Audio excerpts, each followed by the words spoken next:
오늘 우리에게 주신 하나님의 말씀은 야고보서 5장 13절에서 20절의 말씀입니다. 야고보서 5장 13절에서 20절의 말씀입니다. 함께 봉독하도록 하겠습니다. 너희 중에 고난 당하는 자가 있느냐? 그는 기도할 것이요. 즐거워하는 자가 있느냐? 그는 찬송할지니라. 너희 중에 병든 자가 있느냐? 그는 교회의 장로들을 청할 것이요. 그들은 주의 이름으로 기름을 바르며 그를 위하여 기도할지니라. 믿음의 기도는 병든 자를 구원하리니 주께서 그를 일으키시리라. 혹시 죄를 범하였을지라도 사하심을 받으리라. 그러므로 너희 죄를 서로 고백하며 병이 낫기를 위하여 서로 기도하라. 의인의 간구는 역사하는 힘이 큼이니라. 엘리야는 우리와 성정이 같은 사람이로되 그가 비가 오지 않기를 간절히 기도한즉 3년 6개월 동안 땅에 비가 오지 아니하고 다시 기도하니 하늘이 비를 주고 땅이 열매를 맺었느니라. 내 형제들아, 너희 중에 미혹되어 진리를 떠난 자를 누가 돌아서게 하면 너희가 알 것은 죄인을 미혹된 길에서 돌아서게 하는 자가 그의 영혼을 사망에서 구원할 것이며 허다한 죄를 덮음 것임이라. 아멘. 오늘의 본문 말씀을 가지고 하나님께 믿음으로 드리는 기도는 하나님께 믿음으로 드리는 기도는 이라는 제목으로 말씀을 전하도록 합니다. 한 번 더 앞뒤적으로 이렇게 고면했으면 좋겠습니다. 함께 기도합시다. 네. 그렇습니다. 오늘의 말씀 이후에 있을 기도 시간에 함께 믿음으로 진심으로 기도했으면 좋겠습니다. 먼저 종교를 가진 사람은요, 종교를 가진 사람과 종교가 없는 사람의 큰 차이점이 있습니다. 어떤 차이점이 있을까요? 제가 계속 찬양하고 또한 이렇게 서로 물었던 것처럼 바로 이 종교에는요, 기도를 한다는 것입니다. 기도를 하고 계시죠? 안 하십니까? 네. 종교인과 비종교인의 차이는 기도를 한다, 안 한다의 차이가 있습니다. 종교가 없는 사람은요, 인생을 살아가면서 기도하지 않습니다. 전능자를 찾지도 않고요, 신을 찾지도 않고, 하나님이 아닐 뿐더러 다른 신을 찾지 않습니다. 이러한 무신론자들은요, 오히려 스스로를 믿죠, 자신을 신뢰합니다. 그래, 난 할 수 있어. 내가 이번만 대박이 나면 전세가 역전될 거야.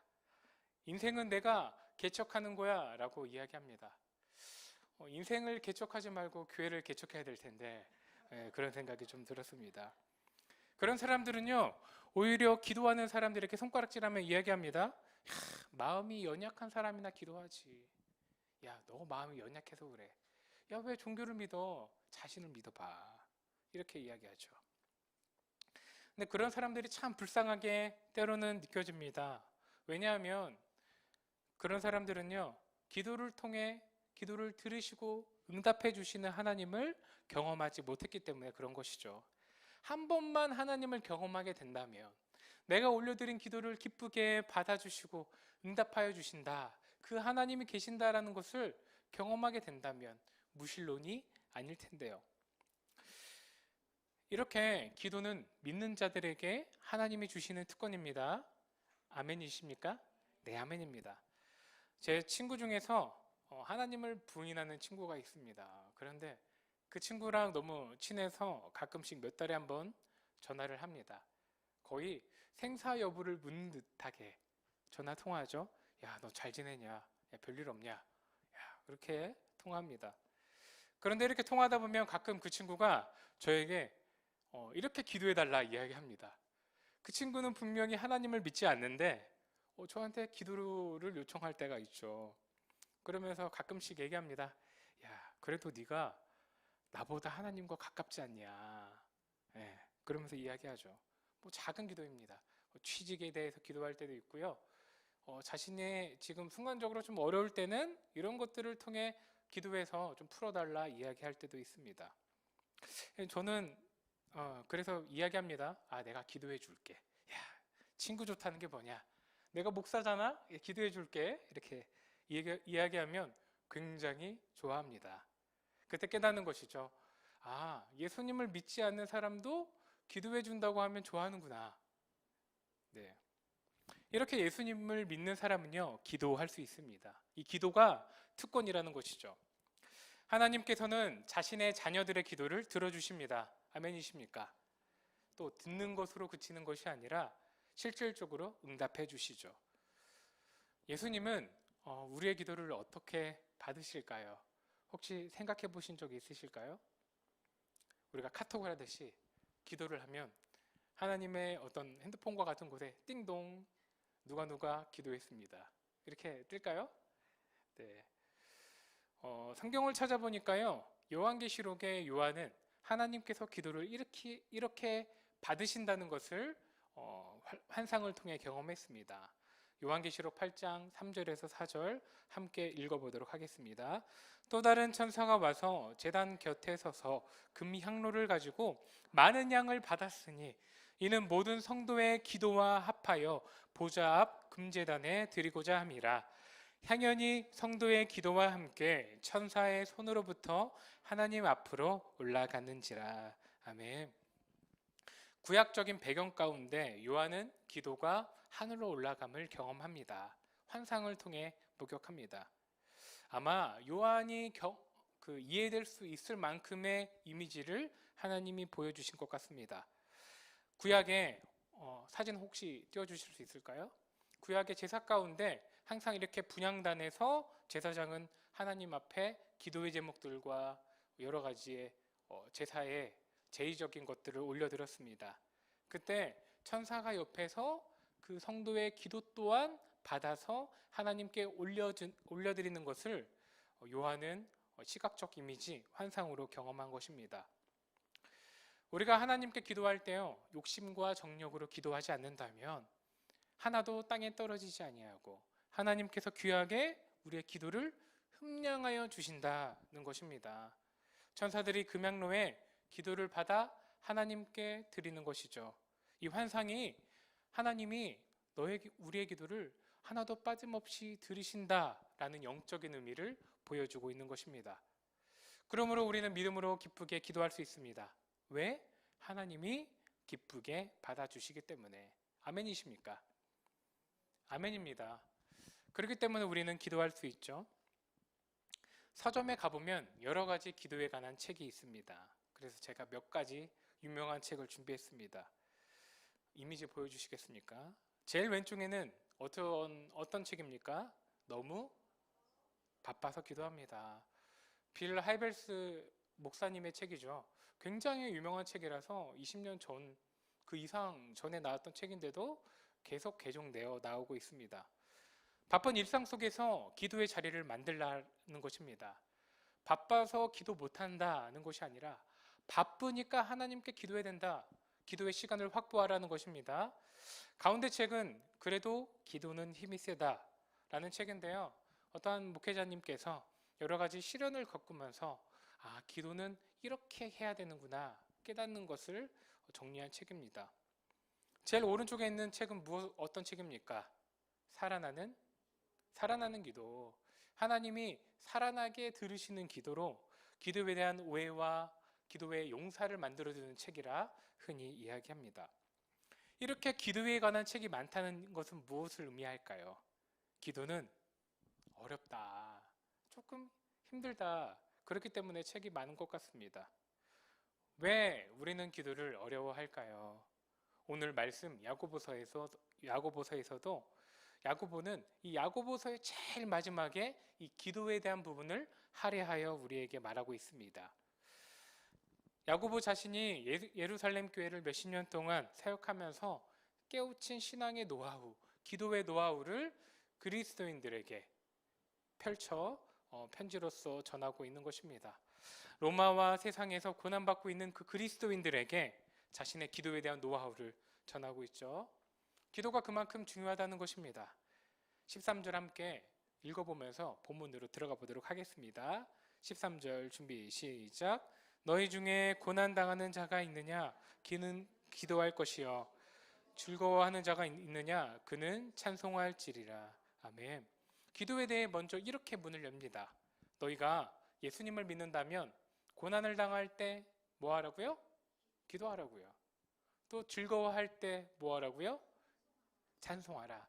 이 본문에는 찬송하라 이야기하지만 이 찬송이란 원어를 보니까 프살로라고 이야기합니다. 이것은 제의적으로 기도를 뜻하는 것이죠.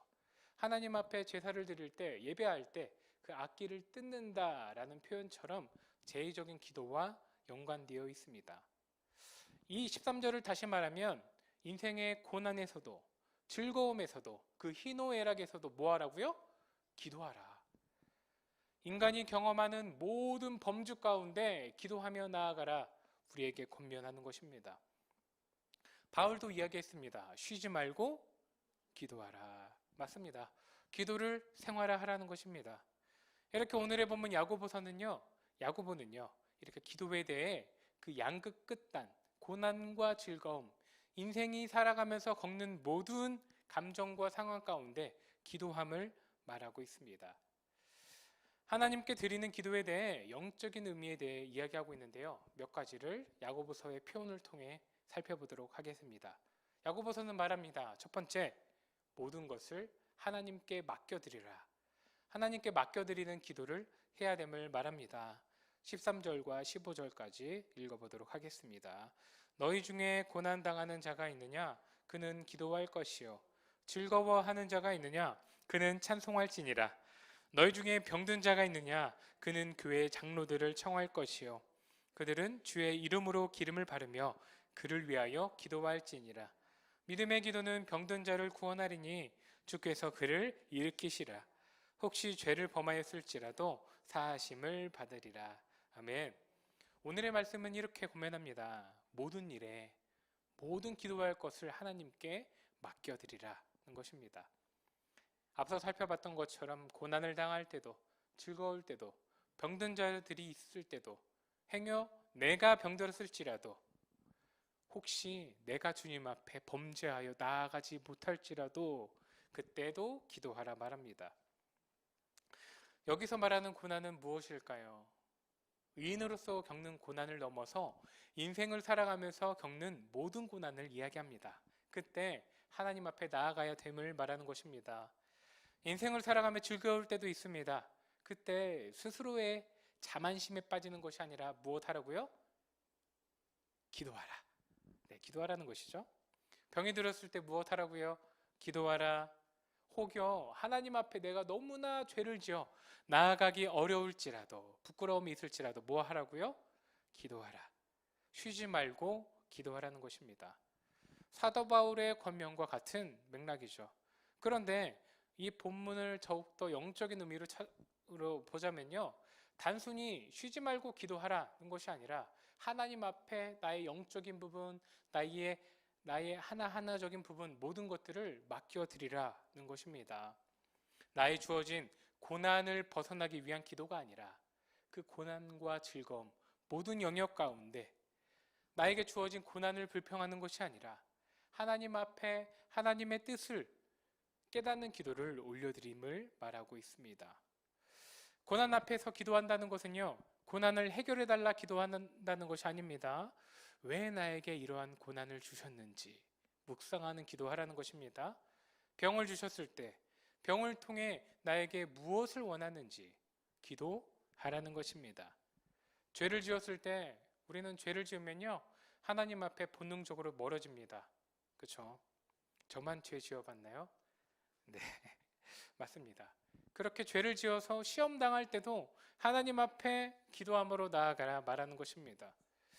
쉽게 이야기하자면요, A라는 상황이 나한테 쳐들어왔을 때, 어려움이 닥쳤을 때 그 A와 반대되는 기도로서 그 나의 상황을 물리치라는 것이 아니라 그 A 자체를 하나님 앞에 맡겨드리는, 올려드리는 기도하라는 것입니다. 나의 모든 일에 승패를 떠나서 하나님 앞에 온전히 맡겨드리는 기도, 우리에게 필요한 것입니다. 그러므로 베드로전서 5장 7절은 말합니다. 함께 읽겠습니다. 너희 염려를 다 그에게 맡기라. 이는 그가 너희를 돌보심이니라. 아멘. 베드로전서는 말하죠. 인생의 모든 염려를 주님께 맡기면 그 염려를 해결해 주신다 이야기합니까? 뭐라 이야기합니까? 염려를 해결해 주시는 것이 아니라 돌봐주신다 이야기합니다. 주님 앞에 맡길 때 하나님은 해결에 초점이 있는 것이 아니죠. 너희가 기도할 때 내가 너를 돌보고 있다라는 것을 누리게 된다 말하는 것입니다. 기도는 문제 해결의 목적이 있는 것이 아닙니다. 하나님의 돌보심, 그분이 나의 삶을 맡겨주시고 인도하여 주신다, 누리는 것에 목적이 있는 것입니다. 기도의 응답과 해결도 분명히 중요합니다. 하나님은 말씀하여 주셨으니까요. 내가 기도하면 해결해 주신다 말씀하여 주셨습니다. 그럼에도 불구하고 우리가 먼저 구해야 될 것은 하나님 앞에 모든 문제와 나의 즐거움과 기쁨과 병듦과 온전히 주님 앞에 맡겨 올려드려야 한다는 것입니다. 때로는요, 우리가 하나님 앞에 기도할 때도 때로는 우리 마음이 답답함이 들 때가 있습니다. 저만 그런 것 아니죠. 네. 흔히 말해 우리가 이렇게 이야기하죠. 오늘 너무 기도가 안 된다. 저도 그럴 때가 있습니다. 그렇지만 우리는 알고 있습니다. 이 기도가 안 될 때는 하나님 앞에 문제가 있는 것이 아니라 나에게 문제가 있다는 것을요. 나의 마음에 문제가 있고 나의 감정에 문제가 있고 나의 생각에 문제가 있음을 우리는 알고 있습니다. 나의 기도가 이루어지지 않을 때 우리 마음을 잘 살펴보면요, 하나님께 대한 아쉬움이 들 때가 있어요. 또 왜 나에게 이런 일을 허락하여 주셨는지 답답하고 원망스러울 때가 있습니다. 하나님의 말씀을 보다가 이 구절이 생각으로는 납득이 돼도 나의 마음에 납득이 되지 않아서 하나님을 원망할 때도 있죠. 왜 나에게 이런 시련을 주셨습니까? 나의 기도는 왜 들어주시지 않습니까? 이러한 마음의 불만과 분함이 하나님과의 기도를 막을 때가 있습니다. 바로 하나님께 답을 구하는 기도, 해결을 바라는 기도를 만을 올려드릴 때 우리 안에 이러한 답답함이 있을 수 있다는 것입니다. 그러므로 우리가 올려드려야 되는 기도, 무슨 기도입니까? 해결함의 목적을 둔 기도가 아닙니다. 하나님 앞에 나의 문제 그대로를, 즐거움의 그대로를, 나의 자녀 삶의 자리 그대로를 하나님께 맡겨 올려드리는 기도가 우리 가운데 필요하다는 것입니다. 나의 모든 것을 하나님께 맡겨드릴 때 하나님께서 우리 가운데 돌봐주신다라는 누림이 느껴질 줄 믿습니다. 그렇게 하나님 앞에 모든 것을 맡겨드리는 우리 영혼 어린의 모든 성도님 되시길 예수님의 이름으로 축원드립니다. 오늘 본문이 말하는 믿음의 기도 두 번째, 믿음으로 하나님께 기도해야 한다는 것입니다. 하나님 앞에 기도할 때는 믿음이 함께여야 한다는 것입니다. 16절부터 18절 졸리니까 함께 큰 소리로 읽어보도록 하겠습니다. 그러므로 너희 죄를 서로 고백하며 병이 낫기를 위하여 서로 기도하라. 의인의 간구는 역사하는 힘이 크매니라. 엘리야는 우리와 성정이 같은 사람이로되 그가 비가 오지 않기를 간절히 기도한즉 3년 6개월 동안 땅에 비가 오지 아니하고 다시 기도하니 하늘이 비를 주고 땅이 열매를 맺었느니라. 아멘. 야고보서는 15절 이 믿음의 기도라 이야기합니다. 또한 16절에 오늘 방금 읽었던 것처럼 의인의 기도라 말을 합니다. 바로 기도할 때는요, 믿음의 사람이 기도한다라는 것이죠. 우리가 하나님 앞에 온전한 믿음을 가지고 있을 때 나의 계획으로 기도하는 것이 아니라 하나님 안에 계획으로 기도할 때, 하나님의 인도를 받는 기도를 올려드릴 때, 하나님이 원하시는 그 믿음의 기도를 올려드릴 때 하나님께서 기도를 흠량하여 주신다 말하고 있습니다. 16절은 이야기합니다. 믿음의 기도가 병든 자를 낫게 하고 구원하듯이 의인의 간구는 그 역사하는 힘이 크다. 우리가 하나님 앞에 믿음으로 기도했을 때 그 역사하는 힘, 하나님께서 이루어가는 그 힘이 크다 말하는 것입니다. 그러면서 엘리야를 이야기하죠. 엘리야는 어떤 사람입니까? 17절에 이러한 사람이라 말합니다. 우리와 무엇이 같은 사람? 네, 성정이 같은 사람. 편하게 풀어보자면 우리처럼 동일한 사람임에도 불구하고 그가 하나님 앞에 올려드린 기도, 다른 특별한 기도가 아니라 하나님과의 바른 관계였던 그 엘리야가 올려드린 기도는 하나님께서 귀하게 받아주셨다 말합니다. 엘리야는 무엇을 기도했습니까? 17절에 이야기합니다. 비가 오지 않기를 간절히 기도했습니다. 그 결과 어떠한 일이 일어났습니까? 3년 6개월 동안 비가 내리지 않았습니다. 엘리야가 활동했던 시기는요, 하나님 앞에 악독했던 아합 왕과 그의 아내 이세벨이 다스리던 때였습니다. 또 많은 시험과 유혹으로 선지자들을 핍박했던 시기이죠. 그때 하나님은 이스라엘의 우상을 벌하시기 위해 엘리야를 통해 가뭄이 있을 것을 예고하십니다. 그러자 엘리야는 하나님의 뜻을 따라 믿음으로 기도한 것이죠. 생각해 봅시다. 3년 6개월 동안 비를 내리지 않는다는 것은요, 엄청난 흉년을 이야기하는 것입니다. 지금처럼 이렇게 우물에 편하게 물이 있는 것도 아니고 집에 수화기를 틀면 물이 콸콸콸 나오는 것도 아닙니다. 바로 가뭄, 극심한 혼란이 초래되는 것이죠. 어떤 백성입니다. 이스라엘 백성에게도 이 혼란이 초래하는 것입니다. 이렇게 자신 또한 동일하게 고난을 겪을 것을 알고 엘리야는 기도하는 것이죠. 하나님의 뜻을 따라 믿음대로. 이 엘리야의 기도처럼 우리는 기도해야 됩니다. 하나님의 뜻을 위한 기도를 해야 되는 것이죠. 마태복음 6장 10절은 이렇게 이야기합니다. 졸리니까 같이 읽겠습니다. 준비 시작. 나라가 임하시오며 뜻이 하늘에서 이루어진 것 같이 땅에서도 이루어지이다. 아멘. 하나님께서는, 그러니까 예수님께서는 이 기도를 통해 우리가 이렇게 기도하기를 원했습니다. 하나님의 나라가 임하시오듯 뜻이 하늘에서 임하듯 땅에서 임하기를 바라는 기도입니다. 이 기도를 좀 원어적으로 쉽게 풀자면 이것입니다. 같이 읽어보도록 하겠습니다. 준비 시작. 부디 주의 뜻대로 되소서 땅에서 하늘에서와 같이. 하나님의 뜻이 이루어가는 것처럼, 하늘에서 이루어가는 하나님의 뜻처럼 나는 땅에서 이렇게 기도하겠습니다 하는 것을 이야기하는 것입니다. 예수님이 말씀하여 주신 기도는 이것이죠.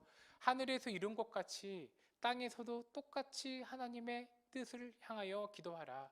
하늘의 뜻을 땅에서 기도하라는 것입니다. 말씀을 정리합니다. 오늘의 본문을 통해 우리는 살펴봤습니다. 하나님께서 받으시는 기도, 귀하게 여겨주시는 기도였습니다. 첫 번째 무엇이었습니까? 하나님께 맡겨드리는 기도죠. 나의 상황을 해결하기 위해 내가 병들었을 때 처방약을 취하듯 기도하는 것이 아니라 나의 삶의 고난부터 모든 즐거움까지 모든 삶의 모든 부분을 하나님께 맡겨드리는 기도를 올려드려야 한다. 본문을 통해 살펴봤습니다. 두 번째는 믿음으로 하나님께 기도하는 것이었습니다. 어떻게 기도한다고요? 믿음으로. 나의 뜻, 나의 방향이 아니라 하나님께서 받으시는 기도. 엘리야가 때로는 그 이스라엘 백성에게 슬픔, 혼란을 초래하는 기도를 했듯이 나에게 유익한 기도가 아니라 하나님이 원하시는 기도를 올려드려야 됨을 살펴보았습니다. 말씀을 마무리하며 스스로 좀 되돌아봤으면 좋겠습니다. 나는 어떠한 기도를 하고 있는가? 혹여 욕심과 욕망의 기도는 아닌가? 혹여 하나님 앞에 내가 기도할 때 하나님 나의 기도는 왜 들어주시지 않습니까? 라는 분노감이 있지 않는가? 원망함이 있지 않는가? 스스로를 되돌아보시고 오늘의 말씀을 묵상하심으로 하나님 앞에 맡겨드리는 기도를, 하나님 앞에 믿음으로 올려드리는 기도를 온전히 기도하는 영혼어른의 모든 성도님들 되시길 축원드립니다.